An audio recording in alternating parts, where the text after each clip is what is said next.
The overhead squat assessment is a simple and effective tool for identifying areas of the body that are inflexible and weak.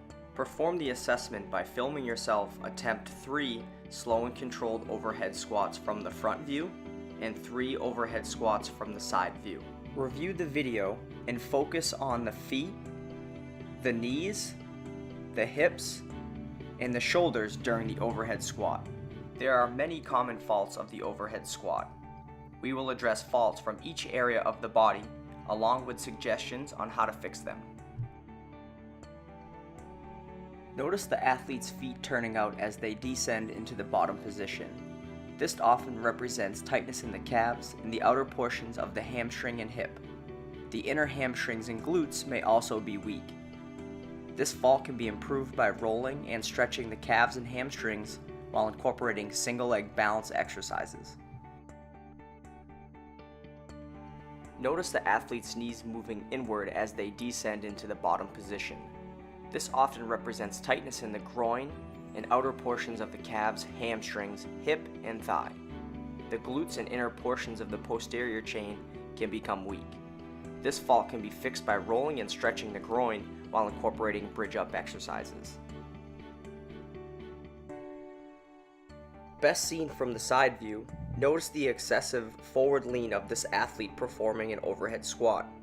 This often represents tightness in the calves and hip flexors. This fault can be improved by rolling and stretching the hip flexors and reinforcing good habits with squat therapy. Best seen from the side view, notice the athlete's low back rounding at the bottom of the squat. This often represents tightness in the hamstrings and weakness in the core. This fault can be fixed by rolling and stretching the hamstrings along with strengthening the core.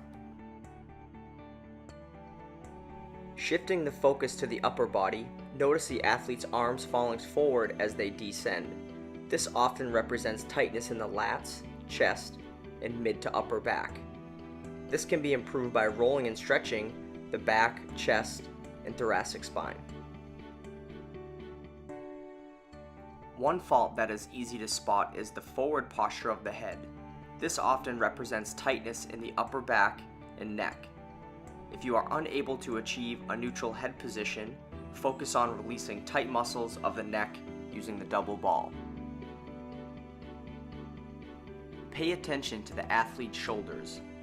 The excess upward pressing position causes the shoulder to be elevated, out of position, and susceptible to injuries. Improve this position by loosening up the muscles of the upper back and neck. The overhead squat assessment is a quick screen to identify the areas that may be causing pain or dysfunctional movement patterns. Check out part 2, which will enable you to test each major joint to focus on exactly the area that is holding you back.